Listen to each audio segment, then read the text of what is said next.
La solution collaborative Cotranet pour collectivités locales permet à tous les intervenants de votre structure de participer de façon permanente et efficace aux commissions, projets et de façon plus générale de partager de l'information. Agents, élus, fournisseurs, partenaires échangent de façon simple et sécurisée sur cette solution Internet, de façon adaptée à leur mission et fonction, sans installation de logiciel. Il suffit d'un ordinateur connecté à Internet. La mise à disposition de cette solution pour les utilisateurs est extrêmement simple.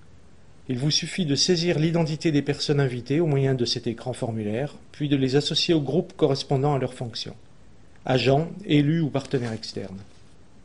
Il est également possible d'intégrer un grand nombre d'utilisateurs en une seule opération à partir d'un fichier contenant ces données.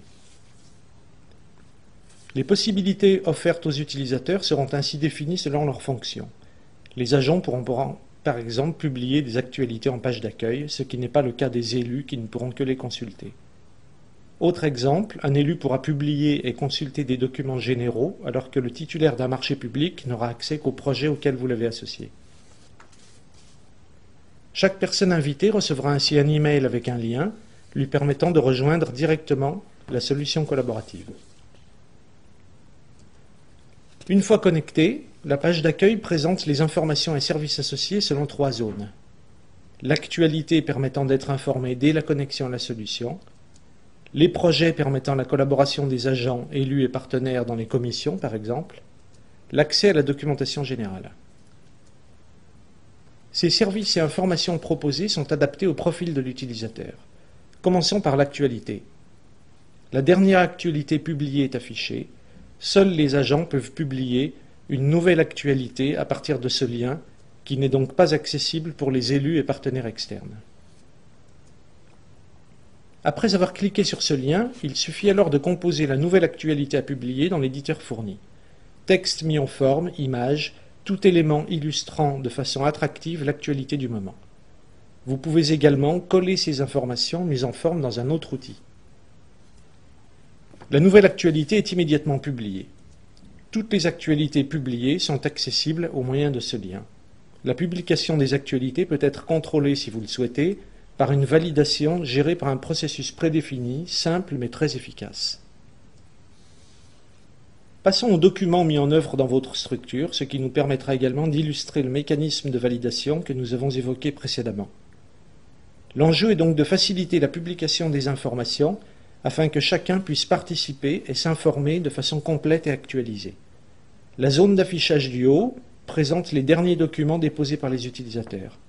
La zone du bas présente les informations publiées automatiquement par un flux RSS. Il suffit de modifier le paramètre correspondant pour afficher le flux de votre choix. La zone centrale propose les services concernant les documents. On l'a vu pour déposer une actualité, il suffit de cliquer sur le lien correspondant, c'est aussi simple pour déposer un document général. Un formulaire permet de saisir les informations associées à ce document.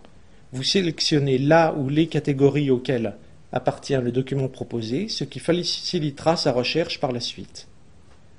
Vous pourrez rajouter des thèmes dans la liste des catégories proposées si besoin est. Vous indiquez le titre et un résumé si vous le jugez nécessaire. Fonction importante, il est possible d'associer des documents en relation avec celui que vous déposez, ce qui permettra par la suite de les visualiser successivement et simplement en cliquant sur les liens associés. Ce nouveau document reçoit automatiquement un numéro chrono unique, il est donc par la suite impossible de le confondre avec un autre. Vous choisissez la personne en charge de la validation de votre document. Les personnes proposées en tant que valideurs sont simplement celles qui ont été associées à un groupe nommé valideur, comme on l'a vu lors de la création des utilisateurs. Vous désignez ensuite les fichiers que vous souhaitez publier. Tous les types de fichiers sont autorisés, quel que soit leur format, taille ou nombre. Si par exemple vous souhaitez déposer plusieurs dizaines de photos, il vous suffit de les compresser en un seul fichier zip, qui sera automatiquement décompressé en autant de photos au moment de la publication. On retrouve dans le document obtenu les informations saisies auparavant. Un aperçu des fichiers attachés est généré automatiquement sous forme d'imagette et s'agrandit au survol de la souris. Toute personne ayant accès à un document peut le commenter de façon nommée et horodatée. Enfin, un historique de toutes les versions des documents permet de revenir à une version antérieure en conservant les auteurs et dates de modification. Ce document, avant d'être publié, va donc être soumis à une validation par la personne que vous avez désignée. Seul vous et le validaire avez accès à ce document tant que la validation n'est pas effectuée. Le valideur est averti par mail de la validation effectuée et dispose d'un temps prédéfini pour accepter, refuser ou vous demander des informations complémentaires sur le document déposé. Elle le fait au moyen d'un formulaire qui lui permet d'indiquer sa décision après avoir consulté le document. Vous êtes alors également averti par mail de la décision prise et une fois acceptée, votre document est accessible aux agents et élus au moyen d'un lien automatiquement inséré dans la page d'accueil. Revenons en page d'accueil sur la zone d'affichage consacrée au document. Nous allons pouvoir consulter l'évolution de la validation du document que vous avez proposé concernant l'assainissement à partir du lien « Afficher mes demandes de validation en cours ». Nous retrouvons une description résumée de notre validation qui nous permet, en cliquant sur ce symbole, de voir où en est la validation en cours. On retrouve la liste des étapes passées avec leur date et constatons ici que le valideur l'a rapidement consulté en demandant des informations complémentaires. Pour une visibilité totale, la situation est illustrée graphiquement avec l'étape en cours affichée en rouge. Il nous faut donc prendre en compte les modifications demandées et le document, une fois validé, sera publié et consultable. Les documents publiés ne seront lus que si leur recherche est simple et efficace. La recherche de documents se fait sur base d'un formulaire qui s'affiche à partir d'un lien en page d'accueil. Vous pouvez alors indiquer un mot significatif contenu dans un des fichiers du document recherché. En effet, tous les fichiers déposés contenant du texte sont indexés automatiquement au moment du dépôt, en particulier les fichiers bureautiques, Microsoft Office ou OpenOffice, PDF ou texte. Nous pouvons simultanément préciser la catégorie à laquelle ce document appartient, afin de restreindre les résultats à des réponses pertinentes. C'est là l'utilité de la catégorie que l'on a saisie lors de la création d'un document. D'autres critères peuvent être ainsi précisés, comme le nom de la personne ayant déposé ce document, la période à laquelle il a été déposé, etc.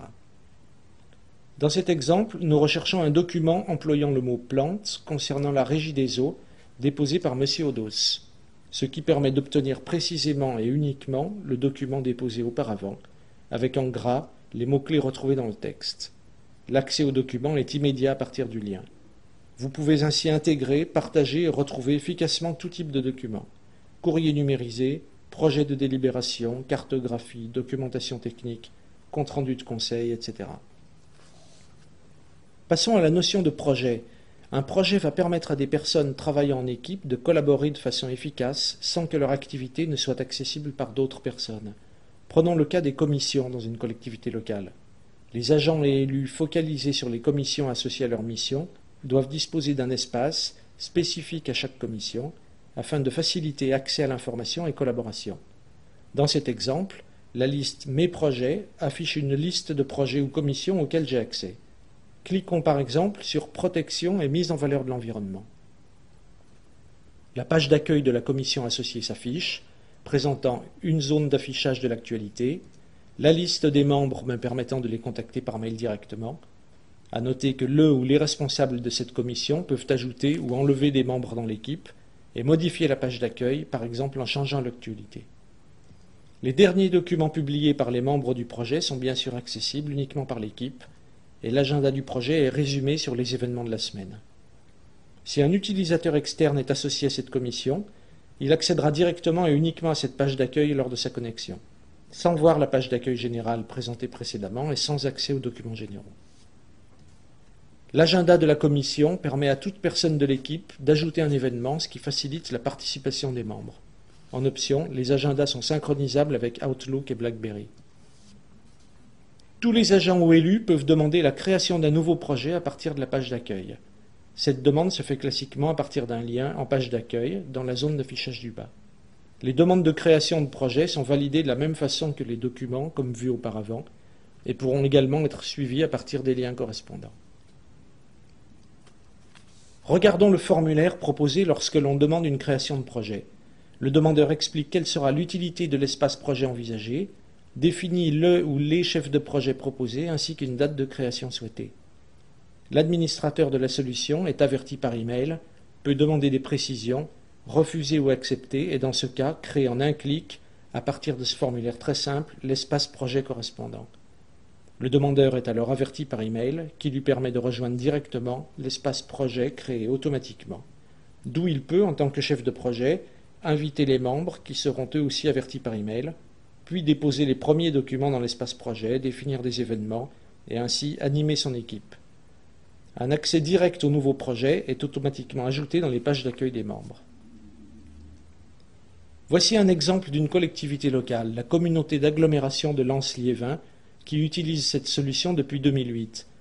La plupart des élus sont des utilisateurs réguliers et témoignent de la nécessité de disposer d'un tel outil.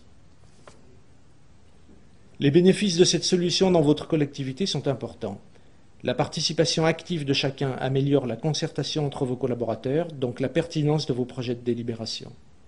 L'information publiée sur la solution Cotranet évite les impressions sur papier et les déplacements motorisés. Elle participe ainsi à l'effort éco-responsable de votre collectivité. Dans le cadre des marchés publics, elle formalise les échanges avec vos fournisseurs et accélère l'avancée des projets. Cotranet, quand collaborer rime avec collectivité.